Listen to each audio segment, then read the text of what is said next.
This story is called White Cop Arrests a Black Judge. Her next move shocks the whole police department. Hey, before we get into today's video, I need your help. Subscribing is one of the best ways to support us. It's fast, free, and helps us continue to bring you amazing content. Your support means a lot. Thank you so much. Now let's get into the story. Judge Naomi Ellis was on her way home after a long day in court. A black woman in her early 40s, she had spent years fighting for justice. She knew the law inside and out. She had put corrupt men in prison and stood her ground in some of the toughest cases. But none of that mattered. Because to Officer Brad Mitchell, she was just a black woman driving a nice car.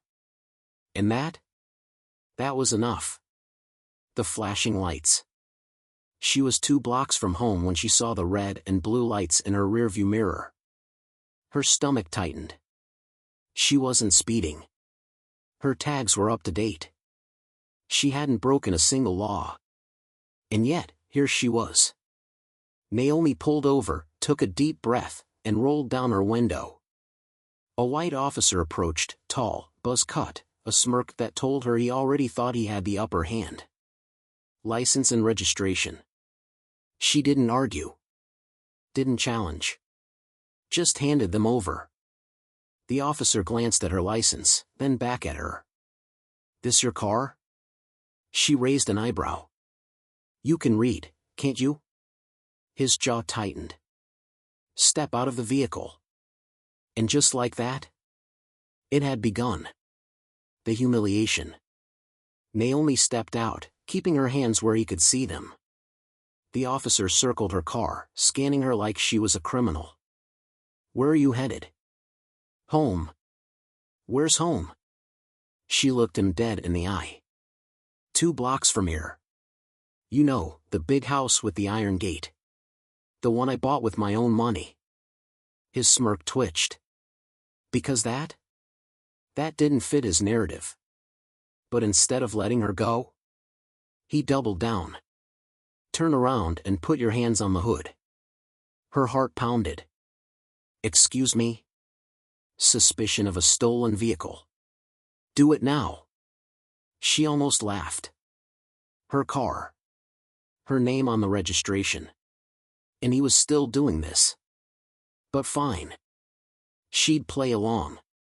For now. Because in just a few minutes, everything was about to flip.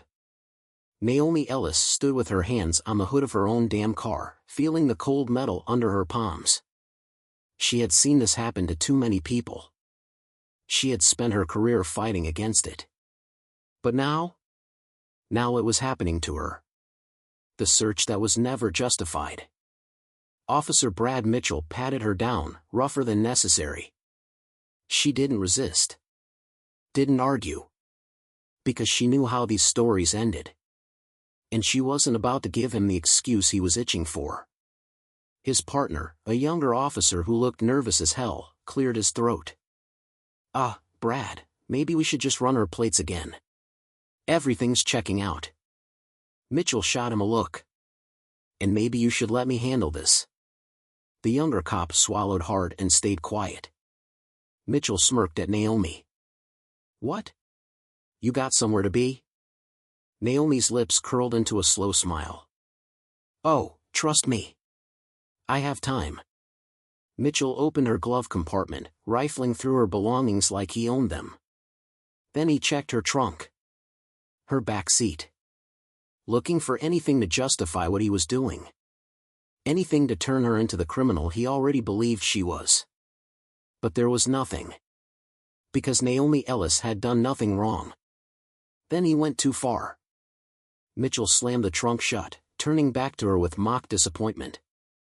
"Look at you. Fancy suit, nice car. Bet you think you're better than everyone, huh?" Naomi just stared at him. She wasn't playing into this. Then he made his biggest mistake. He reached for his handcuffs. "All right, I'm placing you under arrest." His partner's eyes widened. "Brad, what? On what charge?" Mitchell sneered. "I'll think of something." That was it. That was all Naomi needed. Her patience? Gone. Because this was now her game. The call that changed everything. As Mitchell reached for her wrists, Naomi finally moved. Not to resist. Not to fight. But to pull out her phone.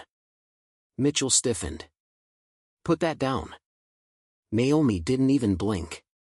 She dialed. Put it on speaker. The line rang once. Then?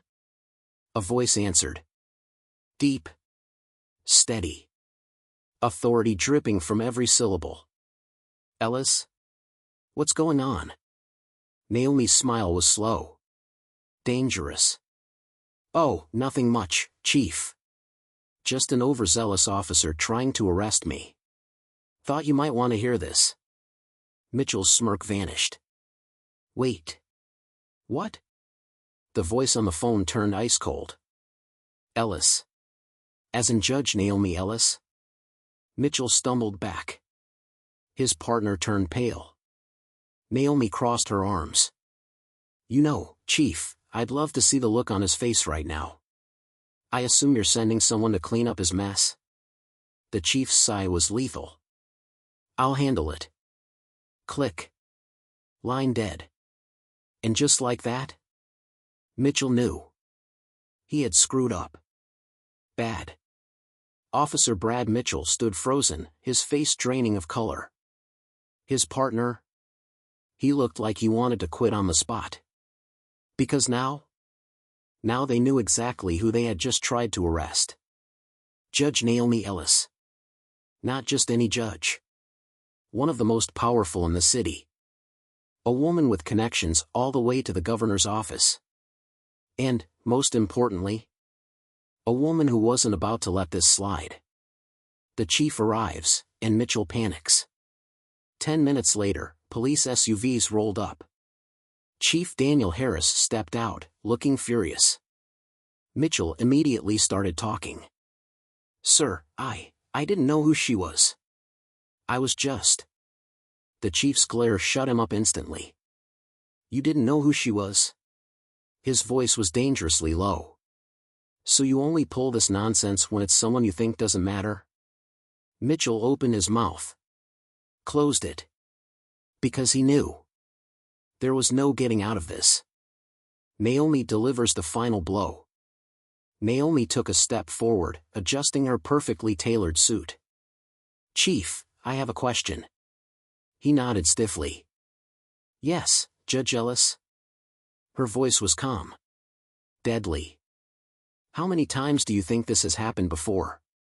When there wasn't a judge on the other end of it? Silence. The chief's jaw tightened. Because they all knew the answer.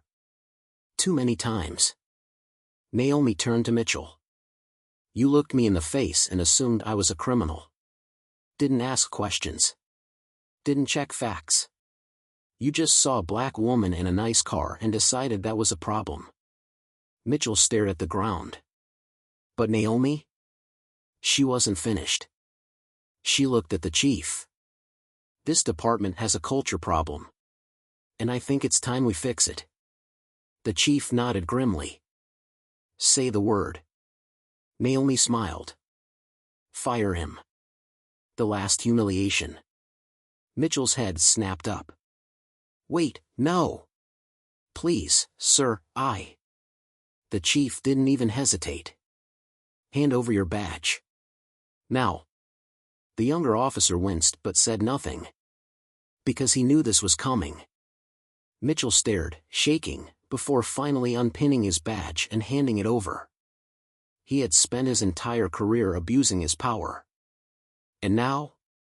He had none left. Naomi walks away, victorious. Naomi turned on her heel, heading back to her car. She had wasted enough time on small men with big egos. But before she got in, she glanced back one last time. Next time? Think before you act. Not every black person you pull over is powerless. And with that, she drove away. Leaving one less racist cop on the force. And knowing that this was only the beginning. Mitchell thought he had power, until he messed with the wrong woman. Now, he'll never wear a badge again.